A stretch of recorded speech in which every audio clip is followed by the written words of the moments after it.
ಆಮೇಲೆ ಇಲ್ಲಿ ಬಂದಿಲ್ಲ ಆರ್ಡರ್ ಭಾಳ ಎಲ್ಲ ಸುತ್ತೋಲೆ ಗೌರ್ಮೆಂಟ್ ಸುತ್ತೋಲೆ ಕೊಡ್ತಾ ಇದೀವಿ. ಇದೆ. ಎಲ್ಲರೂ ಕೇಳಿದಾರೆ. ಅಂದ್ರೆ ಏನಾಗಿದೆ ಗೊತ್ತಾ ಸರ್, ನೋಡ್ಬಿಡ್ತೀನಿ ಏನ್ ಕೊಟ್ಟಿದ್ದೀರಾ ಅಂತ.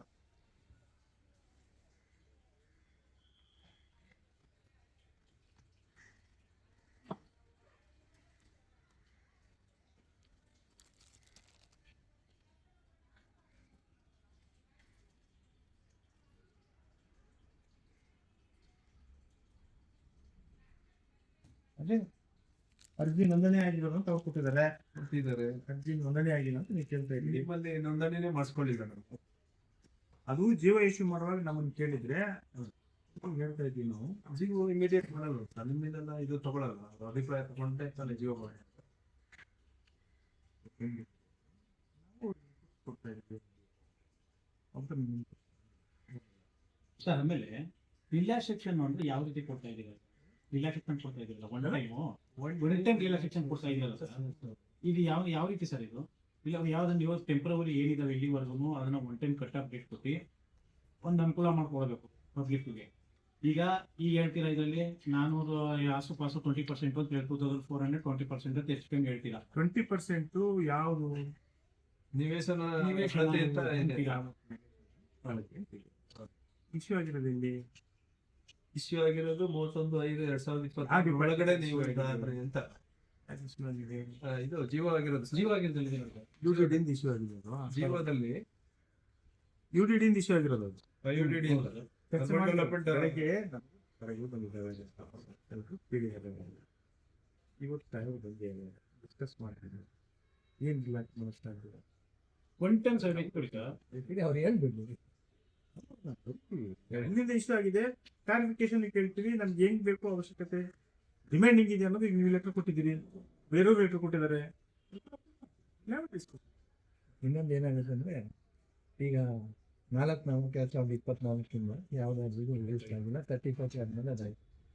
ನಮ್ದೇನೆಂದರೆ ಅಟ್ಲೀಸ್ಟ್ ಟೆಂಪ್ರರಿ ಕನ್ಸಿಡರ್ ಮಾಡಿದ್ರೆ ವಾಟ್ ಇಸ್ 35 ಕೊಟ್ಟಿದ್ರೆ, ಸೊ ಅಲ್ಲಿವರೆಗೆ ಏನಾಗಿದೆ ಟೆಂಪ್ರರಿ ಕನ್ಸಿಡರ್ ಮಾಡಿದ್ರೆ ಲೆಟ್ ಇಟ್ ಬಿ ಇನ್ ಕಂಟಿನ್ಯೂಸೇಷನ್. ಅವಾಗ ಏನಾಗುತ್ತೆ ಅಂದರೆ ಅಲ್ಲಿವರೆಗೂ ಟೆಂಪ್ರರಿ ಎನಿಥಿಂಗ್ ಏನು ಇಲ್ಲದೆ ಏನಾಗುತ್ತೆ ಅಂದರೆ ಬರೀ ಒಂದು 35ಗೆ ನೀವು ಅರ್ಜಿ ಹಾಕಿರೋದು ಮಾಡಿ ಅಂದರೆ ಅರ್ಜಿನ ಹಾಕಿದ್ವಲ್ಲ 2 ಇಯರ್ಸಿಂದ. ಸೊ ಹಾಗಾಗಿ ಇದು ಏನಾಗುತ್ತೆ ಅಂದರೆ ಏನು ಕೆಲಸಕ್ಕಾಗಲ್ಲ. ಇದು ಏನು one time settlement is only for 4/4 and 2024 before ಇರೋದು ಮಾತ್ರ ಸೆಟಲ್ಮೆಂಟ್ ಇತ್ತು. ಅಲ್ಲಿಂದ ಇಲ್ಲಿಗೆ ಇವತ್ತಿನವರೆಗೂ ಏನು ಸೆಟಲ್ಮೆಂಟ್ ಇಲ್ಲ. ಸೊ ಈ 60/40 ಏನು ಕೊಟ್ಟು ಏನು ಅದರಲ್ಲಿ ಕೊರತೆ ಇದೆ ಅದು ನಮ್ಮ ಗಮನಕ್ಕೆ ಬಂದಿದೆ. ಅರ್ಥಾಯ್ತಾ? 2 ವ್ಯಾಲಿಡ್ ಪಾಯಿಂಟ್ ಇದೆ. ಒಂದು, ಅರ್ಜಿಗಳು ನೋಂದಣಿ ಆಗಿಲ್ಲ, ಆ ಕಾರಣಕ್ಕೆ ಯಾವ ಬೇಸಿಸ್ ಮೇಲೆ ಅದನ್ನು ಮಾಡಬೇಕು ನಮ್ಮ ಅಭಿಪ್ರಾಯ ನೀವು ತಿಳಿಸಿದ್ದೀರ. ಅಟ್ಲೀಸ್ಟ್ ಟೆಂಪರರಿ ಇನ್ಸ್ಟಾಲೇಷನ್ಸ್ಗೆ ನಾವು ಯಾವ್ಯಾವುದು ಈಗ ಕೊಟ್ಟಿದ್ದೀವಿ ಆಸ್ ಆನ್ ಏನ್ ಡೇಟ್ ಕೊಟ್ಟಿರಲ್ಲ 31/5/2026 ಯಾವ್ಯಾವ ಟೆಂಪರರಿ ಮಾಡ್ತೀವಿ ಹೇಳಿದ್ದೀವಿ. ಅದನ್ನೇ ನಾವು ಅವ್ರ ಜೊತೆ ಚರ್ಚೆ ಮಾಡ್ತೀವಿ. MD ಸಾಹೇಬ್ ರೆಡಿ ಇಲ್ಲ, ಬಂದಿಲ್ಲ, ಟೈಮು ಅವ್ರ ಹತ್ರ ತಗೊಳ್ಳಿ, ನಾನು ಚರ್ಚೆಗೆ ಬರ್ತೀನಿ. ಈಗ ಹೇಳ್ತೀವಿ ಹೌದು ದಿಸ್ ಇಸ್ ವಾಟ್ ರಿಕ್ವೈರ್ಮೆಂಟ್ ಇದೆ, ರಿಕ್ವೈರ್ಮೆಂಟ್ ಇದೆ, ಹೌದು ಚರ್ಚೆ ಮಾಡ್ತೀವಿ. ಇನ್ನೊಂದು ಪಾಯಿಂಟ್, ಈಗ 2004 ರಿಲ್ಯಾಕ್ಸೇಷನ್ ಕೊಟ್ಟಿದ್ದಾರೆ. ಈಗ ಟೆಂಪ್ರರಿ ಕೊಡ್ಬೋದು ಈಗ ಹೊಸದಲ್ಲಿ ನಾವು ಈಗೇನೋ ಟೆಂಪ್ರರಿ ಕೊಡೋಕ್ಕಾಗುತ್ತೆ. ಅದನ್ನೆಲ್ಲ ಒಂದು ಮಾಡಿ. ಇದು one time settlement 2 different order. ಒಂದು ಜಿವಿಯಿಂದ ಚರ್ಚೆ ಆಗಬೇಕು.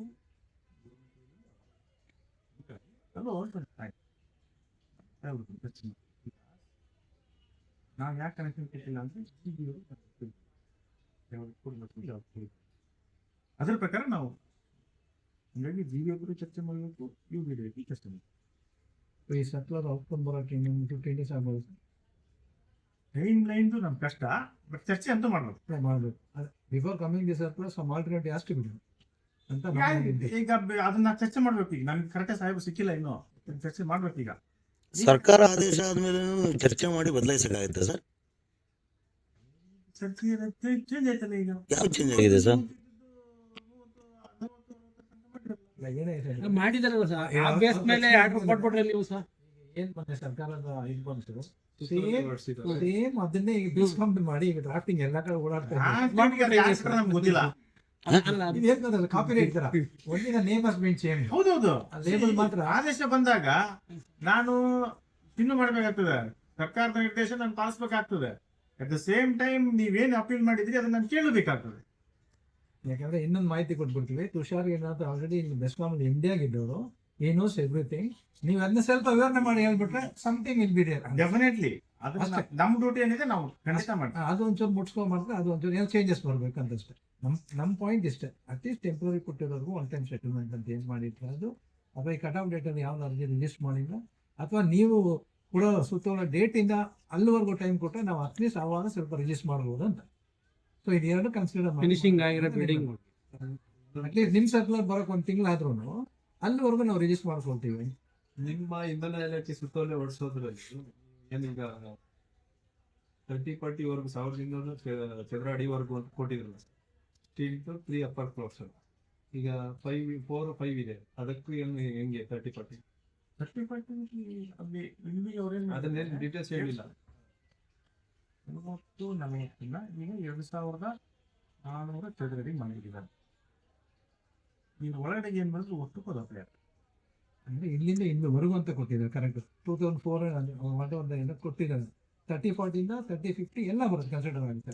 0 to 2004 ಸರ್, 0 to 2004 ವರೆಗೂ ಈ ಕಾನೂನು apply. 50 meters it is not available. ಯಾಕಂದ್ರೆ ಚೀಫ್ ಸೆಕ್ರೆಟರಿ ಕೊಟ್ಟಿರೋ 50 meters ಯಾವುದು ಸ್ಯಾಂಕ್ಷನ್ ಬರಲ್ಲ, ಏನು ಬರಲ್ಲ. 50 meters ಅಂದ್ರೆ 520 feet ಬರುತ್ತೆ, 540 feet ಬರುತ್ತೆ. ಇವಾಗ ನೀವು ಸ್ಯಾಂಕ್ಷನ್ ಪ್ಲಾನ್ ಬಗ್ಗೆ ಮಾತಾಡಂಗಿಲ್ಲ, ಬಿಕಾಸ್ ಅಲ್ಲಿ ಇದು ಮ್ಯಾಟರ್ ಇಲ್ಲ. ಅದು ಅದಕ್ಕೆ ಯಾವುದೋ 3+4 ಕಂಡೀಷನ್ಸ್ ಇಲ್ಲ. ಇಲ್ಲ, ಅದು ಕಂಡೀಷನ್ಸ್ ಇಲ್ಲ. ಸೊ ಮೋರ್ ದೆನ್ 600 ಇಂದ ಎಲ್ಲ ಕಂಡೀಷನ್ಸ್ ಇದೆ. G+3 + ಸ್ಟಿಲ್ +4 ಅಷ್ಟಕ್ಕೂ ಕೊಡ್ತೀರಲ್ವ ಸರ್? ಇವಾಗ 30-40 ಆಗಲಿ, 20-30 ಆಗಲಿ, 60-40 ಆಗಲಿ, ಒನ್ ಟೈಮ್ ಸೆಟಲ್ಮೆಂಟ್ಗೆ ಏನು ಬದಲಾದ ಜೀವ ಇಶ್ಯೂ ಆಗಿದೆ, ಆ ಜೀವ ಪ್ರಕಾರ ಏನೇನು ಬಿಲ್ಡಿಂಗ್ ಇವತ್ತಿನ ಡೇಟ್ ಇದೆ ಅವೆಲ್ಲವೂ ಕವರ್. ಇವಾಗ ರಿಜಿಸ್ಟರ್ ಆಗಲಿ ಏನು ಸರ್ ಕತೆ? ತಿರ್ಗಾ ಅದೇ ಕತೆ ಬೇಡ. ಅದೇ ಕತೆ ಅಲ್ಲ ಸರ್. ಇವಾಗ ನಾವು ಕೇಳೋದೇನು ಗೊತ್ತಾ ಸರ್, ಸರ್ಕಾರದ ಆದೇಶ ಆದಮೇಲೆ ಬೆಸ್ಕಾಂ ಅವ್ರು ನೀವು ಏನು ಬದಲಾಯಿಸೋಕ್ಕಾಗುತ್ತೆ, ಇದು ನಮ್ಮ ಪಾಯಿಂಟ್. ಈಗ ಹೇಳ್ಬಿಡಿ ಸರ್. ಸರ್ಕಾರ ಆದೇಶ ನೀವು ಕೇಳ್ತಾ ಇದ್ದೀವಿ. ಹೌದು ಸರ್, ಹಿಂಗಿದೆ ನಮಗೆ ಸಹಾಯ ಮಾಡಿ ಅಂತ ನೀವು ಕೇಳ್ತಾ ಇದ್ದೀವಿ. ಖಂಡಿತ ಸಹಾಯ ಮಾಡಿ ಅಲ್ಲ ಸರ್, ಕೊಡಿ ಅಂತ ಕೇಳ್ತಾ ಇದ್ದೀವಿ. ಕೊಡಿ ಅಂತ ನೀವು ಕೇಳಿ. ಹೌದು. ನನ್ನ ಸರ್ಕಾರ ಕೇಳ್ಬೇಕಲ್ವಾ ಅದನ್ನ? ಸರ್ ಹಿಂಗ್ ಕೇಳಿದಾರೆ, ಹಿಂಗಾಗ್ಬೇಕಿದು ಅಂತ. ಅದ್ರ ಮೇಲೆ ನನ್ನ ರಿಕ್ವೈರ್ಮೆಂಟ್ ಸರ್, ಹೌದು ಅವ್ರು ಕೇಳ್ತಾರೆ ಸರಿ ಇದೆ, ಇದು ಕಾಣ್ಬೇಕಂತ ಕೇಳ್ಬೇಕಲ್ವಾ? ಖಂಡಿತ ಕೇಳಬೇಕು ಸರ್. ಹ್ಞೂ ಸರ್, ನಾನು ಅದನ್ನೇ ಕೇಳ್ತಾ ಇರೋದು. ಇವಾಗ ನಿಮ್ಮ ಮಾತನ್ನು ಸರ್ಕಾರ ಕೇಳುತ್ತಾ ಅಂತ ನನ್ನ ಪಾಯಿಂಟ್. ಯಾರು ಕೇಳ್ತಾ ನಿಮ್ಮನ್ನೇ ಕೇಳ್ತಾ ಇದ್ವಿ ಸರ್. ಕೇಳ್ತೀನಿ ನಾನು. ಸರ್ ಒಳ್ಳೇದಾಗೈತಲ್ಲ ಸರ್, ನಿಮ್ಮನ್ನಲ್ಲಿ ಇನ್ನೇನು ಕೇಳೋಣ? I cannot dictate the terms to the government. ನೀವು ಡಿಟೆಕ್ಟ್ ಮಾಡಬೇಡಿ ಸರ್, ನಾವು ಕೇಳ್ತಿರೋ ಪಾಯಿಂಟ್ ಅರ್ಥ ಮಾಡ್ಕೊಳ್ಳಿ ಸರ್. I can appeal. Sir correct, ನಿಮ್ಮ ಅಪೀಲ್ನ ಅವ್ರು ಕೇಳಿಸ್ಕೊತಾರ ಅಂತ ನಮ್ಮ ಪಾಯಿಂಟು. ನಾನು ಹೆಂಗೆ ಹೇಳಿ ಅದನ್ನ? ಮತ್ತೆ ಇವಾಗ ಈ ಜೀವ ಬಂದ್ಮೇಲೆ ಇದೇ ಆಗುತ್ತೆ ಹಂಗಂದ್ರೆ, ಅಪ್ಲಿಕೇಬಲ್ ಇದೇ ಆಗುತ್ತೆ ಹಂಗಂದ್ರೆ.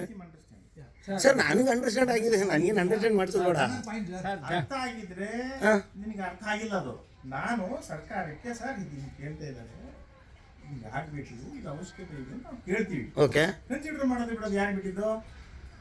ಹೌದು ಸರ್, ಅವ್ರು ಕನ್ಸಿಡರ್ ಮಾಡೋರು ಅಂದ್ರೆ ಏನು ಮಾಡ್ತೀರಾ ಅದನ್ನ ಕೇಳ್ತಾ ಇದ್ದೀನಿ ನಾನು. ಏನ್ ಮಾಡ್ತೀರಾ ಅಂತ ಕೇಳಿದ್ರೆ ಕಷ್ಟ ಈಗ ಆಗ್ತಾ ಇದೆ ಅಂತ ನಾವು ಹೇಳ್ತೀವಿ ಅಷ್ಟೇ. ಮತ್ತೆ ಇಷ್ಟು ದಿನದ್ದು ಈ ಕತೆಗಳಿಗೆಲ್ಲ ಏನು ಸರ್ ಸುಖಾಯ್ನ?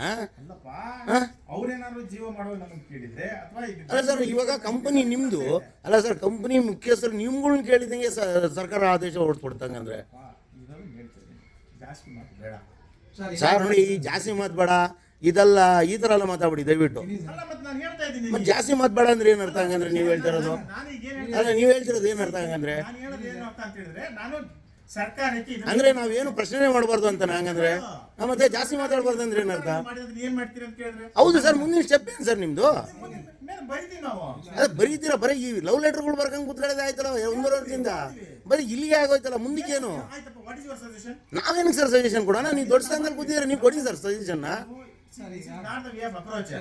ಸರ್ ಇದೆಲ್ಲ ಇದು ಮತ್ತೆ ಹೆಂಗ್ ಅಪ್ರೋಚ್ ಮಾಡ್ಬೇಕು ಸರ್? ಕಾಲು ಹಿಡ್ಕೋಬೇಕಾ ಸರ್ ನಿಮ್ಗಳ್ದು ಹಂಗಂದ್ರೆ? ಮತ್ತೆ ಇನ್ನೇನು ಸರ್? ಒಂದು ನಿಮಿಷ ಈಗ ಸರ್ ಪಾಯಿಂಟ್ ಹೇಳ್ಬಿಡ್ತೀನಿ.